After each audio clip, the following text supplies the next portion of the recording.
little niggas that listen to me that I'm influencing to go do this and that, live a certain way, and I'm not even doing that right now. Right.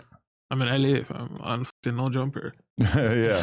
And you're in the process of like elevating and changing your life, and it feels kind of weird to then take that voice that's getting bigger and bigger and sort of spend it talking about people realistically who are just regular ass people for the most part, you know? Nah, I feel it. That's how I see it.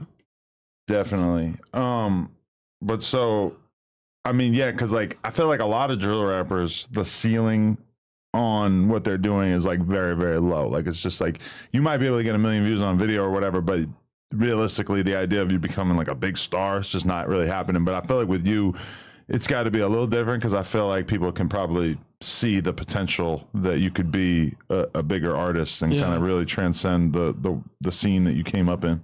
I do a lot of different shit too. Like drill shit isn't like the only kind of music I make. Like I do the melodic shit. And even with the melodic shit, I'll switch it up to where I can make fucking some sad shit where I talk about pain the whole time. Or I'll make some happy shit, talk about money and bitches. Or I'll switch it up and get dark even on the melodic shit. Talk about some gangster shit. But like, it's never just the same shit or one category when it comes to my music is why I feel like I can go different places too. I mean, even somebody like Dirk kind of like transitioned into doing more melodic auto-tune type shit as he got deeper in his career. But the fact that you kind of naturally gravitated towards that in the very beginning kind of says a lot. Was that like a conscious choice at a certain point? Because like most of the older stuff, it's like I don't hear you straight rapping as much. Like you usually seem like you have a bit of melody in most of what you're doing. Yeah, because even when I started switching it from band lab to the studio is when I kind of transitioned into melodic shit too. So like my shit that I'm dropping, obviously it's recorded from the studio and not the band lab shit. So that's kind of where the switch up came in. Just being able to do higher quality shit. Definitely. So yeah, like what music were you listening to that kind of influenced your style as you were becoming a rapper or even up till this day? Well, I guess because most of the music I listen to is like fucking shit my bro played. So fucking my bro, he's older, like I said, so he'll be fucking listening to shit like 50 or fucking niggas like Styles P. Nipsey Hussle, my bro, used to listen to him. Fucking, this is like a lot of older niggas, you know. But for me, it was more like niggas like fucking Chief Keef, Lil Durk, a newer artist, or like more like up to date fucking Lil Ke. He was signed to fucking Lil Baby, I think. He's super hard. Lil Ke was signed to Thug. Nah, not Lil Ke, Lil Ke. Oh, okay. I don't even know. Right. It's like Lil Ke, but without the D. Oh, okay. He's hard. Okay, I got and I feel like his story was kind of like similar to my show. When he does his melodic music, he just raps about like his bro on some pain shit, you know? So that's what kind of made me start wanting to like do that. The melodic shit, when I first started doing it, I was just rapping about my bro. And then I kind of found like different ways to go about that. Damn, so when you felt that pain of losing your brother, that's kind of when you gravitated more towards that style? Yeah, that was all I was listening to for like in a year or two straight, just Lil Ke. Maybe Future. I don't really listen to Future like that, but those times I was. Because he dissed Drake? No. He went against Drake, so you had to stop listening to him? No.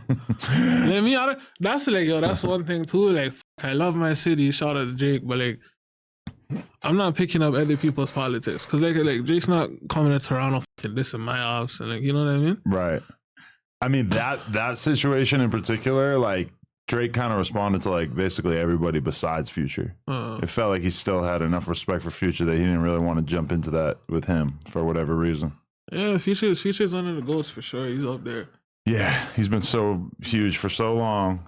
Really, like, there's not that many people you can kind of put in the same or similar category to Drake, and Future's like one of those people who's just kind of created so many hits over the years that you kind of gotta give him his flowers. But yeah, I mean, okay, for you as a rap fan, was that kind of bizarre to see Toronto and Drake become such a gigantic narrative with the whole Kendrick thing over the last year?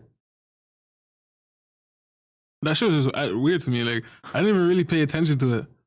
Like, I probably still never heard both of their full diss tracks. Like, I didn't even care for that, to be honest. Really? That's like a lot of the rap beats. I don't really care for them. It's kind of like, has nothing to do with me. Yeah, sometimes I feel kind of guilty that I like listened to all those disses once and then never really went back to them. Yeah, like, that's really what it is for. It's for the hype. Niggas don't really care about that shit. At the end of the day, fucking like, you know what I mean? Right. They're still going to live in their lives whether you made that song or not. Yeah, like sometimes I'll be in a conversation with somebody and I feel super lost as soon as they start to get super into like, well, in Meet the Grams, he said this, this, and this. And I'm like, shit. Like, yeah, I never cared. I did not pay enough attention to exactly what was being said. But does it feel like, did it feel like everybody in Toronto was kind of rallying behind Drake? And was there like a feeling of being upset when it started to feel like Kendrick was taking the W? Like, I was seeing like even niggas in my city make this shots on Kendrick. It was funny. Oh, really? Wow. That's funny. No, because I mean, in LA, a lot of people, realistically, mostly people who don't really have that much going for them, pretty much just became Drake haters overnight. And it's like, damn, we didn't know you felt this way. I don't get it still. As everyone hates Drake so much. Right. But a lot of those people who were like vocally anti-Drake are now kind of trying to like act like that never really happened. Because like a lot of those people really thought like Drake's career is done. We're never going to have to talk about this guy again besides negative shit. And then he comes out and has a #1 song. And a lot of those people are kind of trying to backpedal a little bit. I mean, you can't end Drake. Drake solidified his spot in the game, fam. Right. Like I've never been more certain that we're going to be dealing with Drake until he's like 70. Yeah, for sure. Then after that shit, that made even me like, he can survive whatever. In how Pac and Biggie, how their legacy to this day, people still talk about them. Drake's gonna be one of those people. Right. There's no way around it. He did too much. Yeah. Does too much. No, I agree. Him going through that battle and persevering and still being able to have gigantic music, like one of the biggest albums of the year, right afterwards. I mean, nothing else could prove to me more that his spot is solidified. 100%. Yeah. Work for it. I always wondered I always figured it would happen slowly that like an artist would come out who was just better than Drake and made more hits and had more fans, and that would be the thing that kind of like dethroned Drake. And like every artist coming up tries. Yeah. Everybody tries. When you think about coming up, like even like or my shit, people around me like, yo, can you know you're locked in when you get that Drake follower? Yo, the Drake any like people would actually ask me, yo, the Drake like any of your posts yet, or the Drake follow you, or the Drake. And people think you fucking made it when you get that Drake follow. Well, you did get the Drake follow just the other day, right? I posted it, and everybody in the world was congratulating me. I was like, whoa. Nah, that is dope. Because I mean, I knew this much people. I mean, most giant rappers like him, nobody expects them to be tapped in with the streets at all. But with Drake, it almost is kind of surprising if he doesn't tap in with somebody or doesn't follow him or doesn't show some interest just because he has such a history of supporting so many up-and-coming artists early on. To me, it was crazy. I didn't know Drake listened to my shit. I didn't think I was that big yet. For sure, I feel like he's probably in the same spot I am, where as soon as he heard it, he was like, oh, okay, that could definitely be a thing right there. Yeah. Because it's just kind of hard to ignore. Like when you've heard so many weak-ass artists, it is kind of really stands out to you when you find an artist that really seems like they've got the potential to be huge. And definitely I got that impression from listening to your shit.